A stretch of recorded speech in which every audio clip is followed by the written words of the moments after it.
Hello అండి అందరికీ. అందరూ ఎలా ఉన్నారు? అందరూ బాగున్నారని కోరుకుంటూ ఇవాల్టి వీడియోలో నాకు కేక్స్ ఆర్డర్ అనేది వచ్చింది. వాటిని నేను ఎలా మేనేజ్ చేస్తాననేది ఈ వీడియోలో మీకు షేర్ చేస్తున్నాను. ఈ ఇయర్కి నాకు ఇదే లాస్ట్ కేక్ ఆర్డర్స్ అనమాట. అంటే 2023కి ఇది లాస్ట్ కేక్ ఆర్డర్స్ వస్తున్నాయి నాకు. యాక్చువల్గా 15 కేక్ ఆర్డర్స్ వచ్చాయి. వాటిని నేను ఎలా మేనేజ్ చేస్తాను అండ్ పిల్లలు ఉంటుండగా కేక్స్ని ఎలా ప్రిపేర్ చేసుకుంటాను. యాక్చువల్గా మా ఫ్రిడ్జ్ వచ్చేసి చాలా చిన్నది. సో కాకపోతే కేక్స్ అనేది నేను ముందుగా బేసెస్ అనేది రెడీ చేసి పెట్టుకున్నాను. అంటే 30th మాత్రమే కేక్ బేసెస్ రెడీ చేసి పెట్టుకున్నాను.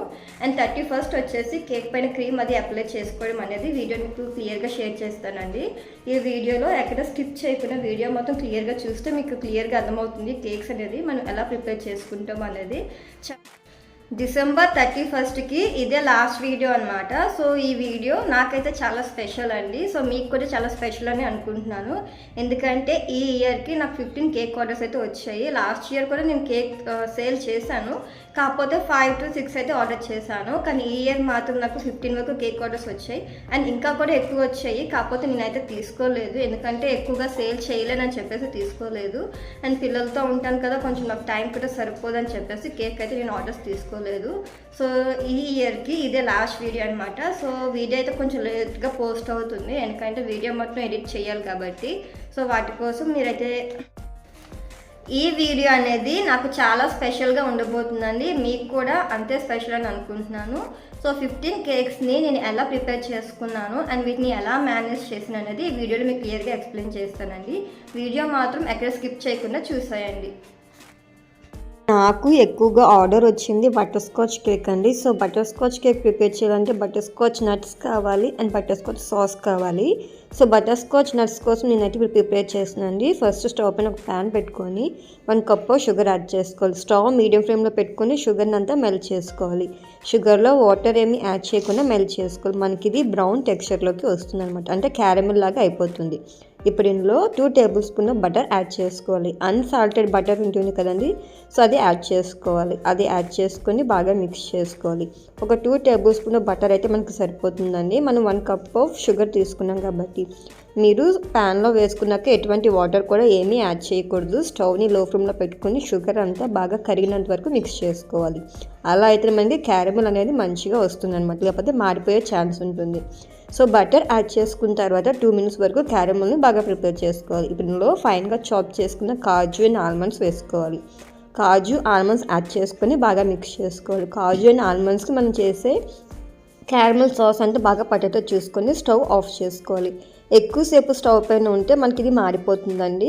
సో స్టవ్ ఆఫ్ చేసుకొని తర్వాత ఒక ప్లేట్ తీసుకోవాలి. ప్లేట్ చుట్టూ బటర్ కానీ గీ కానీ అప్లై చేసుకోవాలి. ఈ ప్లేట్లోకి మనం ముందుగా ప్రిపేర్ చేసిన బటర్ స్కాచ్ నట్స్ ఉన్నాయి కదా, సో బ్యాటర్ అంతా ప్లేట్ పైకి వేసుకోవాలి. మీ దగ్గర బటర్ పేపర్ ఉంటే బటర్ పేపర్ మీద అయినా వేసుకోవచ్చు. ఇది మనకి బాగా చల్లారాలి. ఎంత బాగా చల్లైతే బటర్ స్కాచ్ నట్స్ అనేవి బాగా వస్తుంది. సో ప్లేట్ నుంచి నేనైతే తీసేసుకున్నాను. సో ఇదంతా ఒక బౌల్లోకి వేసుకున్నాను. సో పీసెస్ అయితే మనకి ఇలా వస్తుందండి. సో చిన్న చిన్నగా పీసెస్గా కట్ చేసుకున్నా మనకి సరిపోతుంది, లేదంటే దంచుకున్నా సరిపోతుంది. నా దగ్గర బటర్ పేపర్ ఉంది. సో బటర్ పేపర్లో ముందుగా మనం కట్ చేసి పెట్టుకున్న బటర్ స్కాచ్ నట్స్ ఉన్నాయి కదండి, సో అవన్నీ బటర్ పేపర్లో వేసుకుంటున్నాను. మిక్సీ జార్లోకి వేసుకుంటే మనకి ఏంటంటే ఫైన్ పేస్ట్ లాగా అయిపోతుంది. అలా కాకుండా ఇలా దంచుకుంటే కనుక మనకి నట్స్ పరంగా ఉంటుందన్నమాట. సో మీ దగ్గర బటర్ పేపర్ లేకపోతే ఏదైనా క్లాత్ ఉంటుంది కదండి, సో క్లాత్లో కూడా కొంచెం ఈ నట్స్ అనేది వేసేసుకొని జస్ట్ పైనుంచి కొంచెం దంచుకుంటే చాలు, మనకి నట్స్ లాగా ప్రిపేర్ అయిపోతుంది. ఎందుకంటే అందరి దగ్గర బటర్ పేపర్ ఉండదు కదా, సో క్లాత్ అయితే అందరి దగ్గర అవైలబుల్లో ఉంటుంది కాబట్టి ఈజీగా ప్రిపేర్ చేసుకోవచ్చు. లేదంటే చపాతీ కర్ర ఉంటుంది కదండి, సో ఆ కర్రతో అయినా రోల్ చేసుకోవచ్చు. ఇలా రోల్ చేసుకుంటే మనకి బటర్ స్కాచ్ నట్స్ అనేవి రెడీ అయిపోతుంది. సో క్లాత్లో చేస్తే ఏమవుతుందంటే క్లాత్కి కొంచెం అంటుకుపోతుంది. సో మనం బ్యాక్ టర్న్ చేస్తే మనకి ఈజీగా నట్స్ అనేవి ప్రిపేర్ అయిపోతాయి. సో ఈ నట్స్ అంటే నేను ఒక బౌల్లోకి వేసుకుంటున్నాను. ఫస్ట్ అయితే ఒక స్టీల్ బౌల్లోకి వేసాను. తర్వాత నాకు మళ్ళీ గుర్తొచ్చింది, స్టీల్ బౌల్లోకి అయితే ఎయిర్ గ్యాప్ వెళ్ళిపోతుంది, సో పాడైపోతుందని చెప్పేసి తర్వాత ఒక ప్లాస్టిక్ కంటైనర్ బాక్స్ తీసుకున్నాను. ఆ కంటైనర్ బాక్స్లోకి మొత్తం బటర్ స్కాచ్ నట్స్ అంతా వేసేసుకుంటున్నాను. చూసారా ఎంత బాగా వచ్చాయో. సో షుగర్ స్టవ్ పైన పెట్టేటప్పుడు లో ఫ్లేమ్లో పెట్టుకోండి, లేకపోతే క్యారమెల్ కూడా మనకి మాడిపోయే స్మెల్ వస్తుంది అండ్ నట్స్ కూడా మాడిపోతాయి అన్నమాట. ఈ నట్స్ని మనం ఒక ఎయిర్ కంటైనర్ బాక్స్లోకి వేసుకొని ఫ్రిడ్జ్లో పెట్టుకుంటే మనకి ఇది 2 months 3 months వరకు వస్తుందండి. నాకైతే 1 dayకి వచ్చింది. ఎందుకంటే నాకు వచ్చిన ఆర్డర్లో చాలా వరకు బటర్ స్కాచ్ కేకే వచ్చిందనమాట. సో నేనైతే ఫస్ట్ ఇదైతే ప్రిపేర్ చేసి పెట్టుకున్నాను. సో ముందుగా మనం ఇవన్నీ ప్రిపేర్ చేసుకుంటే కేక్ రెడీ చేసేటప్పుడు ఈజీగా ఉంటుంది.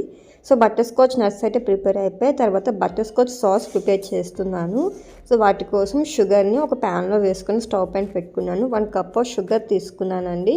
షుగర్లో వాటర్ ఏమీ యాడ్ చేయకుండా జస్ట్ స్టవ్ మీడియం ఫ్లేమ్లో పెట్టుకొని షుగర్ అంతా బాగా కరిగించుకోవాలి. షుగర్ మనకి బ్రౌన్ కలర్లో వచ్చినంత వరకు బాగా కరిగించుకోవాలి. బాగా గుర్తుంచుకొని ఇందులో వాటర్ యాడ్ చేయకూడదు, ఏమీ యాడ్ చేయకూడదు.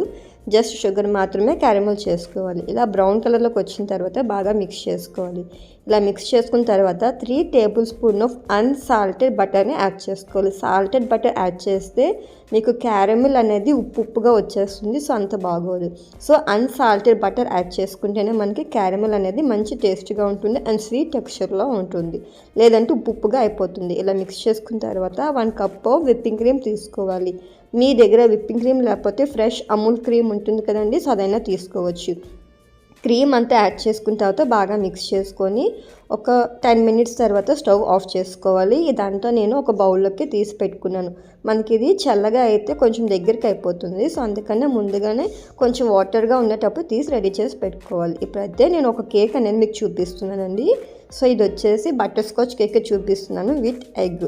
ఫస్ట్ ఒక బౌల్ తీసుకున్నాను, 3 eggs తీసుకున్నాను. ఎగ్స్ మనం ఎంత బాగా బీట్ చేస్తే కేక్ అనేది మీకు అంత స్పాంజీగా వస్తుందండి. సో ఎగ్స్ ప్లేస్లో మీరు పెరుగు తీసుకోవచ్చు. అది కూడా పెరుగు గడ్డగా ఉన్నట్టు తీసుకోవాలి. వాటర్లో ఉంటే పెరుగు అనేది మనకి కేక్ అనేది అంత స్పాంజీగా రాదు. ఎగ్స్ తీసుకున్నాను కదండి, నేను 1/2 kg కేక్ ప్రిపేర్ చేస్తున్నాను. 1/2 kg కేక్కి 3 eggs అనేది యాడ్ చేస్తున్నాను.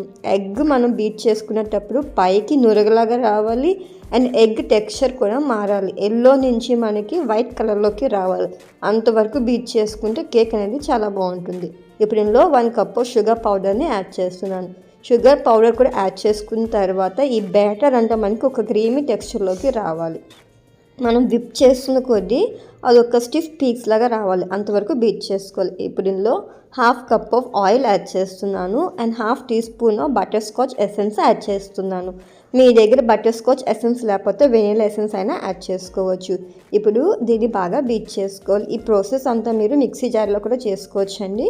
నా దగ్గర బీటర్ ఉంది కాబట్టి బీటర్లో చేసుకుంటున్నాను. ఇప్పుడు ఒక బౌల్ తీసుకున్నాను. బౌల్లో ఒక స్ట్రైనర్ పెట్టుకున్నాను. 1 cup మైదా యాడ్ చేస్తున్నాను. 1/2 teaspoon baking soda, 1 tablespoon baking powder add చేసుకుంటున్నాను. పిండిని బాగా జల్లించుకోవాలి. ఒక 2 to 3 times పిండి బాగా జల్లించుకోవాలి. ఇలా జల్లించుకునే దాన్ని ఫస్ట్ మనం డ్రై ఇంగ్రీడియంట్స్ జల్లించుకోవాలండి. ఇలా జల్లించుకున్న తర్వాత మనం ముందుగా బీట్ చేసి పెట్టుకున్న ఎగ్ బ్యాటర్ ఉంది కదా, ఆ బ్యాటర్లోకి కొంచెం ఫ్లోర్ యాడ్ చేసుకొని బాగా మిక్స్ చేసుకోవాలి. ఒకసారి ఎక్కువ యాడ్ చేసేస్తే మనకి టెక్స్చర్ అనేది తెలియదు. సో నాకైతే కొంచెం అలవాటు ఉంది కాబట్టి ఒకసారి వేసేసుకున్నాను. ఎవరైనా బిగినర్స్ ఉంటే కొంచెం యాడ్ చేసుకోండి. యాడ్ చేసుకొని కట్ అండ్ ఫోల్డ్ మెథడ్లో మిక్స్ చేసుకోవాలి. లేదు అనుకుంటే విస్కర్ ఉంటుంది కదా, విస్కర్తో అయినా మిక్స్ చేసుకోవచ్చు. మీకు ఇలా మిక్స్ చేస్తున్న కొద్దీ మీకు టెక్స్చర్ అనేది ఎలా వస్తుంది అనేది తెలుస్తుంది. అంటే లూజ్గా ఉందా టైట్గా ఉందా అనేది తెలుస్తుంది. సో 1/2 cup మిల్క్ యాడ్ చేసుకుంటే సరిపోతుంది. ఎప్పుడైనా కేక్ బ్యాటర్ అనేది రిబ్బన్ టెక్స్చర్లో ఉండాలి. అలా అయితేనే మనకి కేక్ అనేది చాలా ఫ్లఫీగా స్పాంజ్గా వస్తుంది. తర్వాత ఇలా బ్యాటర్ అంటే రెడీ చేసుకున్న తర్వాత ముందుగానే నేను 6 inches కేక్ మౌల్డ్ తీసుకున్నాను. కింద ఆయిల్తో నీట్గా గ్రీస్ చేసుకొని బటర్ పేపర్ వేసుకున్నాను. ముందుగా రెడీ చేసి పెట్టుకున్న కేక్ బ్యాటర్ని కేక్ టిన్లోకి వేసుకున్నాను. ఇలా వేసుకున్న తర్వాత 2 to 3 times నీట్గా ట్యాప్ చేసుకోవాలి. తర్వాత స్టవ్ పైన ఒక కుక్కర్ ప్యాన్ పెట్టుకున్నాను. అడుగున ఉప్పు అనేది వేస్తున్నానండి. సాల్ట్ అంటారు కదా, సాల్ట్ వేస్తున్నాను. మీ దగ్గర సాల్ట్ లేకపోతే ఇసుక అయినా వేసుకోవచ్చు. మా దగ్గర ఇసుక కూడా లేదు అనుకునే వాళ్ళు జస్ట్ నార్మల్గా పెట్టేసుకోవచ్చు. లోపల స్టాండ్ ప్లేస్ చేసుకొని ఒక 10 minutes వరకు ప్రీహీట్ చేసుకోవాలి. ఇలా ప్రీహీట్ చేసుకోవడం వల్ల కేక్ అనేది మనకి మొత్తం అంతా ఈవెన్గా బేక్ అవుతుంది అనమాట. సో 10 minutes తర్వాత పైనుంచి క్యాప్ తీసేసి కేక్ బౌల్ని లోపల పెట్టుకొని క్యాప్తో క్లోజ్ చేసుకొని ఒక 40 to 45 minutes వరకు బేక్ చేసుకోవాలి. ఇలా బేక్ చేసుకుంటే కేక్ అనేది పర్ఫెక్ట్గా బేక్ అయిపోతుంది. ఫస్ట్ 3 minutes ప్రీహీట్ చేసుకోవాలి. తర్వాత 180 degrees టెంపరేచర్లో పెట్టుకొని 40 to 45 minutes వరకు బేక్ చేసుకుంటే కేక్ అనేది పర్ఫెక్ట్గా బేక్ అయిపోతుంది. తర్వాత వచ్చేసి కేక్ అనేది చాలా పర్ఫెక్ట్గా బేక్ అయిందండి. అండ్ పైన ఉన్న బటర్ పేపర్ కూడా నేను తీసేస్తున్నాను. కేక్ చల్లగా అయిన తర్వాత కేక్ని డిమౌల్డ్ చేయాలండి. వేడిగా ఉన్నప్పుడు డిమౌల్డ్ చేస్తే కేక్ అనేది పీసెస్గా అయిపోతుంది. సో కేక్ మనకి స్పాంజీగా వచ్చిందో లేదా అని చెక్ చేయాలంటే ఒక ఫింగర్ని కేక్ పైన పెట్టి ప్రెస్ చేయండి. అది కింద వరకు వెళ్తుందంటే కేక్ అనేది మనకి చాలా స్పాంజీ టెక్స్చర్లో వచ్చింది అన్నట్టు. సో ఎగ్ వేస్తేనే మనకి ఇంత స్పాంజీగా వచ్చిందంటే ఎగ్ లేకుండా కేక్ కూడా చాలా స్పాంజీగా వస్తుంది. నెక్స్ట్ వీడియో నేనైతే మీకు షేర్ చేస్తాను. నాకు వచ్చిన ఆర్డర్స్కి నేను కొన్ని వీడియోస్ అయితే మీకు షేర్ చేస్తున్నానండి. అండ్ నేను వచ్చేసి 2 బటర్ స్కాచ్ బేసెస్ అనేది రెడీ చేసుకున్నాను. అండ్ ఓవెన్లో కూడా ఇంకో బటర్ స్కాచ్ బేస్ అనేది రెడీ చేసి పెట్టాను. ఇక్కడ చూసారా కిచెన్ అంతా మెస్సీగా ఉంది. అండ్ ఇంకో కేక్కి ముందుగానే బేస్ అనేది రెడీ చేసుకుంటున్నాను, విప్ చేసి పెట్టుకుంటున్నాను. ఒక పక్క స్టవ్ పైన అండ్ ఇంకో పక్క ఓవెన్లో అయితే పెడుతున్నాను. ఎందుకంటే 15 కేక్స్ అనేవి ఒకసారి రెడీ చేయాలంటే ఓవెన్లో టైం పడుతుందని చెప్పేసి. సో మీకు ఒక కేక్ వీడియో అనేది డీటెయిల్గా కావాలంటే నేను క్లియర్గా ఎక్స్ప్లెయిన్ చేసి చెప్తానండి. ఎవరైనా కామెంట్ సెక్షన్లో షేర్ చేయండి, క్లియర్గా పెడతాను. తర్వాత కేక్ బేసెస్ అన్నీ రెడీ అయిపోయి ఇవన్నీ నేను 38నే రెడీ చేసుకున్నాను. అండ్ 31st రోజు మార్నింగ్ అయితే ఫస్ట్ నేను ఒక బౌల్లోకి విప్పింగ్ క్రీమ్ అనేది తీసుకున్నాను. ముందుగా మనం విప్పింగ్ క్రీమ్లో రెడీ చేసి పెట్టుకొని ఫ్రిడ్జ్లో పెట్టుకుంటే ఎప్పుడు కావాలంటే అప్పుడు మనం కేక్ పైన అప్లై చేసుకోవచ్చు అనమాట. మనకి డెలివరీ చేసేటప్పుడు మనం విప్పింగ్ క్రీమ్ అప్లై చేసి పైన డిజైన్ వేసేసి వాళ్ళకి డెలివరీ ఇచ్చేయచ్చు అనమాట. సో నా దగ్గర క్రీమ్ బీట్ చేసే మిషన్ కూడా ఉంది. నాకు ఐడియా రాలేదు. సో ఈ మిషన్ ఉంది కదా ఇందులో వేసుకోవచ్చు కదా అని ఐడియా అయితే రాలేదు. సో తర్వాత చూసాను ఎక్కువ క్వాంటిటీ ఆఫ్ క్రీమ్ కావాలి కదా అని చెప్పేసి ఈ మిషన్లో వేసుకున్నాను. ఇది వచ్చేసి నేను తీసుకుని ఒక 5 years అవుతుంది. సో ఒక 2 సార్లు అనుకుంటా యూస్ చేశాను, అంతవరకు యూస్ చేయలేదు. సో ఇప్పుడైతే మళ్ళీ యూజ్ అవుతుందని చెప్పేసి యూస్ చేశాను. ఎక్కువ క్వాంటిటీ ఆఫ్ కేక్స్ ఉంటే సో ఇలాంటి మిషన్ అనేది యూజ్ అవుతుందండి. ఎందుకంటే ఒకసారి క్రీమ్ అంతా విప్ చేసుకొని మనం ఫ్రిడ్జ్లో పెట్టేసుకోవచ్చు. నేను యాక్చువల్గా ఈ మిషన్ వచ్చేసి చాక్లెట్ కేక్ వరకు యూస్ చేస్తున్నాను. అండ్ ఇందులో వచ్చేసి విప్పింగ్ క్రీమ్ అనేది చాలా పర్ఫెక్ట్గా విప్ అవుతుందండి. దీని కాస్ట్ వచ్చేసి 5000. నేను తీసుకొని 5 years అవుతుంది. ఇప్పుడైతే నాకు బాగా యూజ్ అవుతుంది. చాక్లెట్ కేక్ కోసం అయితే నేను ఈ మిషన్ అనేది యూస్ చేశాను. సో అందరి దగ్గర మిషన్ అవైలబుల్లో ఉండదు కాబట్టి హ్యాండ్ బ్లెండర్ అయితే అందరి దగ్గర అవైలబుల్లో ఉంటుంది కాబట్టి నేను హ్యాండ్ బ్లెండర్ కూడా చూపించాను. ఎప్పుడైనా హ్యాండ్ బ్లెండర్ తీసుకునేటప్పుడు కూడా 500 volts ఉన్న మిషన్ తీసుకుంటేనే మనకి విప్పింగ్ క్రీమ్ అనేది పర్ఫెక్ట్గా విప్ అవుతుందండి.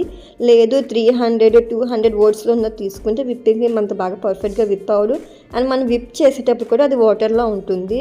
సో ఎప్పుడైనా విప్పింగ్ క్రీమ్ విప్ చేసుకునేటప్పుడు కంపల్సరీ విప్పింగ్ క్రీమ్ అనేది వాటరీ టెక్స్చర్లో ఉండాలన్నమాట. మనం డీప్ ఫ్రిడ్జ్లో పెడతాం కదా, సో ఎప్పుడైతే మనం విప్ చేసుకుంటామో ఒక 1/2 hour ముందు 1 hour ముందు బయటికి తీసి పెట్టేసుకోవాలి. అది మనకి ఎంత వాటర్ టెక్స్చర్లో ఉంటే విప్పింగ్ క్రీమ్ అనేది అంత పర్ఫెక్ట్గా వస్తుంది. లేదంటే గడ్డగా కట్టేస్తుంది కదా, అలా అయితే మనకి విప్పింగ్ క్రీమ్ అనేది అంత పర్ఫెక్ట్గా రాదు. సో నేనైతే జస్ట్ నార్మల్గా విప్పింగ్ క్రీమ్ ఎలా అప్లై చేస్తున్నాను, బేస్ ఎలా పెడుతున్నాను మీకు చూపిస్తున్నాను. సో ఫస్ట్ అయితే ఒక కేక్ బోర్డ్ తీసుకున్నాను, దానికి కొంచెం విప్పింగ్ క్రీమ్ అప్లై చేసుకున్నానండి. అంటే కేక్ ఇటు అటు జరగకుండా ఉండడం కోసం. సో ఫస్ట్ అయితే మనం ప్రిపేర్ చేసి పెట్టుకున్న కేక్ ఉన్నాయి కదా, వాటిని 4 layers కింద కట్ చేసుకున్నాను. సో ఫస్ట్ లేయర్ మనం కట్ చేసాం కదండి, అది డౌన్ పార్ట్లో పెడుతున్నాను అనమాట. అంటే కేక్ లెవెల్గా ఉండడం కోసం దానిపైన షుగర్ సిరప్ అనేది స్ప్రెడ్ చేస్తున్నాను. షుగర్ సిరప్ స్ప్రెడ్ చేసిన తర్వాత విప్పింగ్ క్రీమ్ స్ప్రెడ్ చేసుకొని ఈవెన్గా స్ప్రెడ్ చేసుకోవాలి.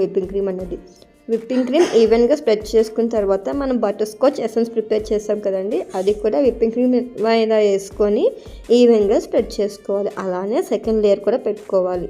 ఇప్పుడు ఎలా రెడీ చేసుకోవాలో చెప్తున్నానండి. 1 cup షుగర్ తీసుకొని ఒక బౌల్లోకి వేసుకొని స్టవ్ పైన పెట్టుకోవాలి. అందులో 1/2 cup వాటర్ యాడ్ చేసుకొని షుగర్ని బాగా బాయిల్ చేసుకోవాలి. 1/2 hour పోయిన తర్వాత అది తీసుకొని ఫ్రిడ్జ్లో పెట్టేస్తే మనకి షుగర్ సిరప్ అనేది రెడీ అయిపోతుంది. షుగర్ సిరప్ అనేది ఎంత కూల్గా ఉంటే మనకి ఆ కేక్ అనేది అంత స్పాంజీగా ఉంటుంది. సో నాకు వచ్చిన కేక్ ఆర్డర్స్లో కొన్ని ఫొటోస్ అయితే నేను తీసానండి, అన్నీ తీయలేదు ఎందుకంటే నాకు అంత టైం సరిపోలేదు. ఎందుకంటే నేను దగ్గర దువ్వాడికి దగ్గర 5 to 6 కేక్స్ పంపించాలి. అండ్ తర్వాత మా ఏరియాలో దగ్గర 7 కేక్స్ వరకు పంపించాలి. ఈ కేక్కి వీడియో అనేది క్లియర్గా తీయడానికి అవ్వలేదండి. సో నెక్స్ట్ టైం అయితే ప్రతిదీ వీడియో తీయడానికే చూస్తాను. ఎందుకంటే ఒక్కదాన్ని మొత్తం బేక్ చేసుకోవాలి, విప్ చేసుకోవాలి. సో ముందుగానే బేసెస్ ప్రిపేర్ చేసుకున్నాం కాబట్టి నెక్స్ట్ రోజు నాకు విప్ చేసుకున్నప్పుడు ఈజీ అయిపోయింది అనమాట. సో నెక్స్ట్ రోజు 31st కదా, దట్టు ఆ రోజు నా బర్త్డే అయినా కూడా నేను బర్త్డే సెలబ్రేట్ చేసుకోకుండా సో ఈ కేక్ పనిలోనే ఉన్నాను.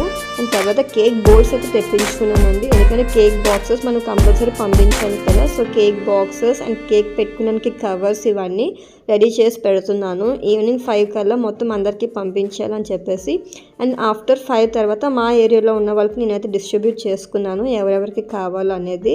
సో నాకైతే దగ్గర ఒక 8 వరకు బటర్ స్కాచ్ కేక్స్ వచ్చాయండి. అండ్ 3 వచ్చేసి బ్లాక్ ఫారెస్ట్ కేక్ వచ్చింది. అండ్ 2 వచ్చేసి చాక్లెట్ కేక్ వచ్చింది. కొన్ని అయితే ఎగ్ కేక్స్ వచ్చాయి అండ్ కొన్ని వచ్చేసి ఎగ్లెస్ కేక్స్ వచ్చాయి. సో ఎగ్ కేక్ అయితే నాకు ఈజీగా బేక్ అయిపోయిందండి. ఎగ్లెస్ అయితే కొంచెం టైం పడుతుంది, ఎందుకంటే ఎగ్లెస్ ప్రిపేర్ చేయాలంటే కొంచెం కర్డ్ యాడ్ చేయాలి, షుగర్ యాడ్ చేయాలి, మిల్క్ యాడ్ చేయాలి, ఇవన్నీ ఉంటాయి కదా. సో కొంచెం లార్జ్ ప్రాసెస్ అనమాట. సో నేనైతే కేక్ బాక్సెస్ అన్ని ఇలా రెడీ చేసి పెట్టుకుంటున్నాను. పక్కన చూసారా పిల్లలు ఉన్నారు, వాళ్ళేమో ఒక్కొక్క కేక్ అందిస్తూ ఉంటున్నారు అనమాట బాక్స్లో పెట్టమని. కొన్ని కేక్స్ అయితే 1/2 kg వచ్చాయి అండ్ కొన్ని కేక్స్ వచ్చేసి kg వరకు వచ్చాయి. సో కింద వాచ్మెన్ వాళ్ళ అమ్మాయిని పిలిచాను కొంచెం హెల్ప్ చేయమని చెప్పేసి. తనైతే నేను బాక్సెస్లో పెడుతుంటే తను వీడియో తీస్తుంది అనమాట. పక్కన బుక్ పెట్టుకున్నాను ఎవరెవరు ఏదైతే ఆర్డర్ ఇచ్చారో. సో ఆ ఆర్డర్ మెన్షన్గా మనం కేక్ అయితే పంపించాలి కదా. సో వాళ్ళ నేమ్ అండ్ ఎగ్లెస్ సో ఇవన్నీ కూడా నేను డీటెయిల్గా బుక్లో రాసుకున్నాను. అండ్ కేక్స్ అన్నీ బాక్సెస్లో పెట్టుకొని నీట్గా ప్యాక్ చేసుకుంటున్నానండి. అండ్ 1/2 kg కేక్ వచ్చేసి బటర్ స్కాచ్ వచ్చేసి 500 తీసుకున్నాను కాస్ట్, ఎందుకంటే హోమ్ మేడ్ కేక్స్ కాబట్టి తక్కువ ప్రైజే తీసుకున్నాను. అండ్ మనకి బేకరీలో దొరికే కేక్స్ అయితే మనకి కనీసం ఒక 600 వరకైనా ఉంటుంది. అండ్ ఇంట్లో ప్రిపేర్ చేస్తాం కాబట్టి అది 4 లేయర్స్ వచ్చింది కాబట్టి నేనైతే తక్కువ కాస్ట్ తీసుకున్నాను. సో బిజినెస్ కాబట్టి కొంచెం తక్కువైనా చెప్పొచ్చు. సో కేక్స్ అన్ని బాక్సెస్లో ప్యాక్ చేసుకొని కవర్లోకి అయితే పెట్టేస్తున్నాను. సో ఇప్పుడు ప్యాక్ చేస్తున్న కేక్స్ అన్నీ నేను దువ్వాడ పంపించాలి, వాటి కోసం అయితే మొత్తం అంతా రెడీ చేసి పెట్టుకున్నాను. సో ఇవన్నీ 5 కేక్స్ అండి, ఇవి దువ్వాడ అయితే పంపించాలి. సో ఇవి దువ్వాడ పంపించేసిన తర్వాత మా ఇంటి దగ్గర ఉన్న కేక్స్ని నేనైతే డెలివరీ చేయాలి.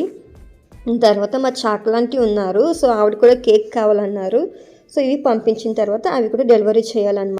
నా వ్లాగ్స్ నచ్చినట్టయితే please subscribe to my channel.